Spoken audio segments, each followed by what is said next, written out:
Vamos agora então falar sobre os principais temas geradores de conflitos sob a ótica, mais uma vez, sob a ótica dos coroas, né? Então vamos tentar entender quem são esses conflitos.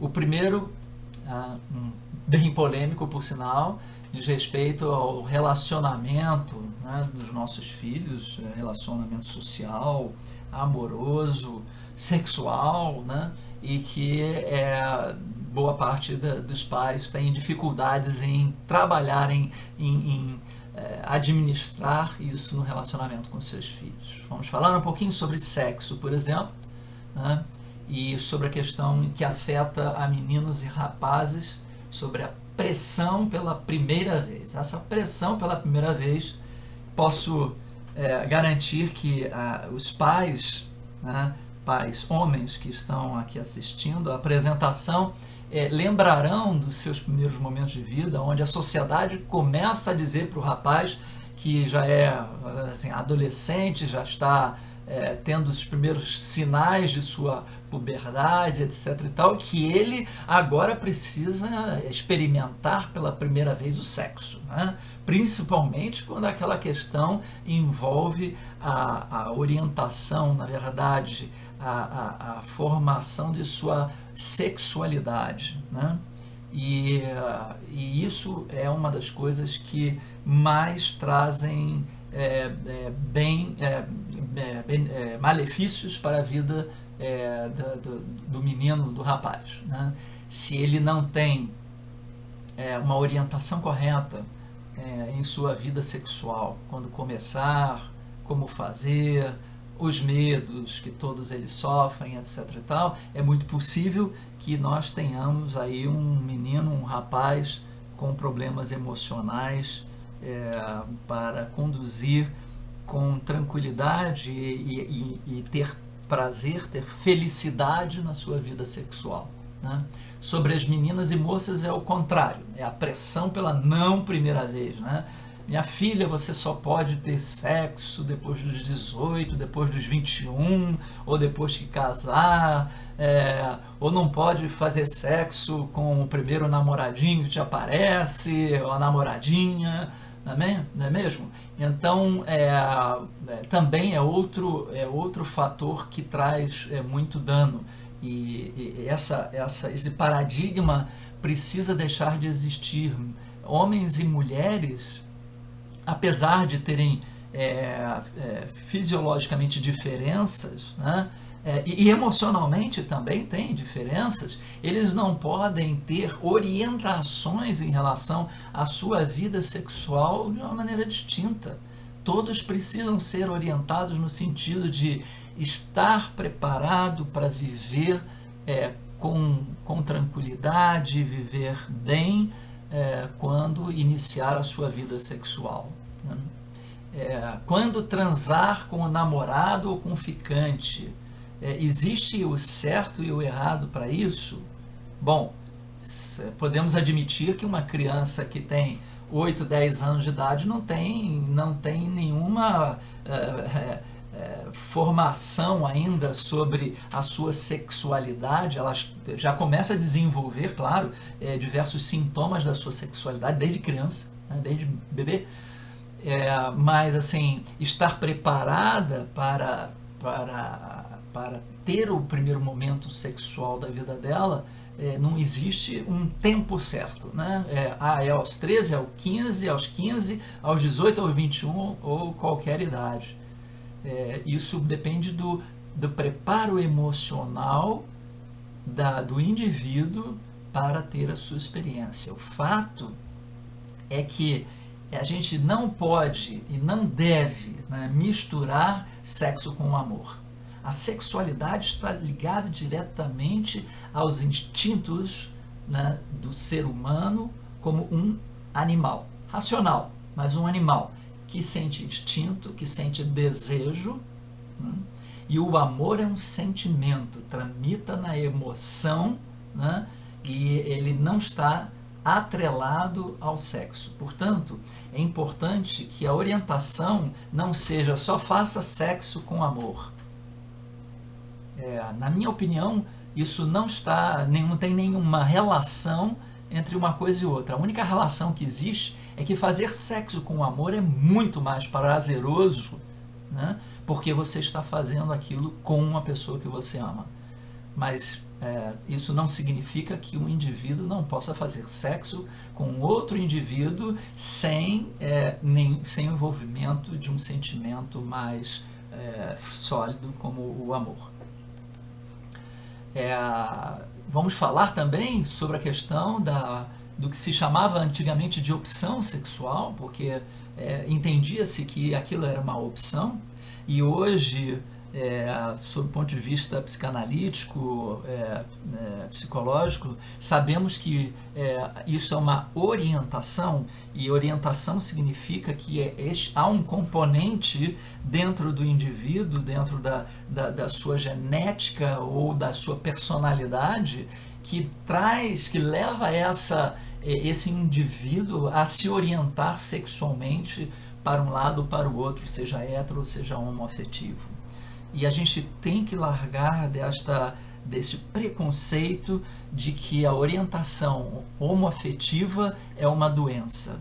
Eu sei que isso contraria muitas religiões, respeito profundamente todas as religiões, mas é importante que até mesmo dentro das religiões haja vamos dizer, uma reflexão, né, e que não se apegue a valores milenares que diziam que isto era certo ou era errado. A gente precisa reconhecer o mundo de hoje, ver o que o mundo de hoje nos traz, quantas coisas diferentes a nossa nova sociedade vive e aceita como coisas normais, valores éticos e morais aceitos e valores éticos e morais não aceitos. Cada um, mais uma vez, vai formar a sua, mas é importante a gente entender o seguinte, que a emoção ela existe, né, que o desejo existe independente daquilo que uma ou outra educação transmite. Você pode, por exemplo, pertencer a uma família que não aceite a homoafetividade, ou que a sua religião diga também que a homoafetividade não é normal, e, no entanto, isso está dentro de um dos seus familiares. Essa emoção, essa orientação está dentro. E ali ele está se sentindo alijado e excluído da vida daqueles que mais são importantes para a sua formação, seu crescimento como ser humano.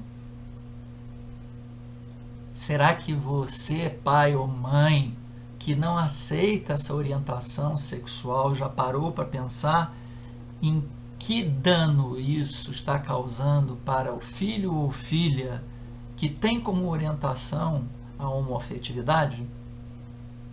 Será que você ama suficientemente o seu filho para entender que aquilo ali não pode ser tratado como uma doença? Não pode ser tratado como um desvio de caráter, e sim como uma coisa que nasceu dentro dele e que ele só vai deixar de viver se aquilo for imposto, ou pela família, ou pela sociedade, ou pela religião, ou seja lá o que for. Em relação às amizades, essa pessoa não serve para ser um amigo. Mas espera aí, quem é que escolhe os amigos? Alguém por acaso escolheu os seus? E se escolheu, eu diria que é lamentável, porque existe aquele ditado que diga-me com quem andas e eu direi quem és, né? Isso é antigo, isso é secular. E aí você acaba, vamos dizer assim, falando sobre as amizades dos seus filhos e criticando aquelas amizades cujos valores morais não vão ao encontro dos seus, e que em conclusão disto, este amigo, essa amiga não serve para o seu filho. Não seria melhor a gente chegar à conclusão de que o pensamento correto é: mostre-me com quem andas e traga-o aqui para dentro de casa para o nosso convívio. esse movimento, um movimento muito mais natural e muito mais eficaz do ponto de vista da escolha, vai fazer inclusive com que a pessoa que entra na vida do seu filho ou da sua filha perceba quais são os valores aonde ele está encaixado, onde o seu filho, a sua filha está encaixado. E muitas vezes só este fato já é suficiente para naturalmente afastar ou aproximar a amizade. Porque quando há choques graves entre valores, a tendência é que esses valores entrem em choque e acabem afastando aqueles que não partilham das mesmas formas de ver as coisas. Então, procurem pensar sobre isso. A questão sobre as drogas, né? É outra questão muito polêmica, e a gente tem que começar discutindo a questão sobre quais são as drogas que hoje existem na sociedade para o consumo. Temos o álcool, temos o cigarro, temos a maconha, a cocaína, o crack, a heroína, tantas são as drogas hoje em dia que não dá nem para descrever todas aqui. E aí, vamos raciocinar da seguinte maneira. Temos duas aqui citadas que hoje em dia são aceitas legalmente pela sociedade, porque o álcool e o cigarro são vendidos nos supermercados e nos bares. E o que faz essas drogas menos ou mais nocivas do que as outras? Eu não estou aqui discutindo se nós deveríamos legalizar maconha, cocaína, crack, não é esta a questão. A questão é, se você, pai, consome álcool ou cigarro, como você vai dizer para o seu filho não consumir álcool ou cigarro? Ou não consumir maconha, cocaína e crack? Se nós olharmos, por exemplo, para os efeitos do álcool, o álcool é uma droga que leva a uma dependência química. Acho que todos nós aqui sabemos o que é um alcoólatra e como o alcoólatra depende do álcool e o que isso traz para a vida de um alcoólatra. Então, todas essas drogas são nocivas e geram problemas. A questão não está em legalizar, não legalizar, em usar ou não usar, e sim como a gente pode fazer o uso de uma droga como essa. Se nós fizermos uma escolha, como é que nós podemos fazer essa escolha sem que nós nos tornemos indivíduos vamos dizer assim, que não conseguem mais conviver harmonicamente dentro de uma sociedade pelo excesso de uso daquela droga. Eu já tive gente na minha família que morreu de câncer de pulmão por causa de cigarro. Então, a gente precisa ter bom senso em como conduzir. E, mais uma vez, a questão é como lidar de forma inteligente com isso. Porque, na minha opinião, a proibição só leva à mentira e ao consumo escondido. Ele é totalmente ineficaz. A proibição só vai fazer com que o seu filho, se ele desejar, vá consumir isso na rua, com gente que pode levar a ele a coisas muito piores. Então é muito mais fácil você trazer o seu filho para a sua proteção e entender o porquê que ele está consumindo aquela droga, porque o fez fazer aquela escolha, e tentar mostrar para ele, com toda a sua sabedoria, quais são as consequências e os danos à sua saúde, etc, etc, do que simplesmente proibir.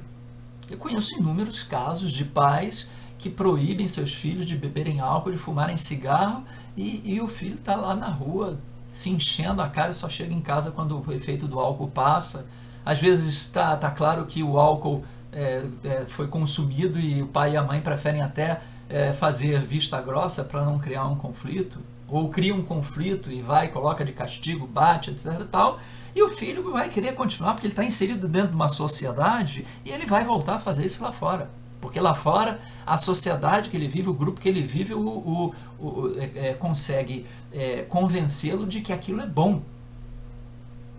E qual é o papel do pai e da mãe, então, se não mostrar o outro lado da moeda para o filho e levar a coisa de maneira inteligente? E se a ambição é ruim, se a proibição é ruim, a liberação sem controle também é ruim. Fingir que não existe o consumo não vai fazer com que o seu filho ou a sua filha deixe de consumir. Se eu proibir vai ser ruim, mas também se liberar sem o controle, ele vai continuar a seguir um caminho que talvez ele não esteja prevendo ou percebendo os males e as suas consequências na sua vida pessoal, a sua saúde mental, espiritual, física, né? É preciso então um ponto de equilíbrio. O ideal é o diálogo e o acompanhamento permanente. Traga seu filho para você, converse com ele sobre o uso das drogas, das diversas drogas, mostre, aponte, até use diversas bibliografias que estão amplamente divulgadas na internet sobre as consequências do consumo das drogas, né?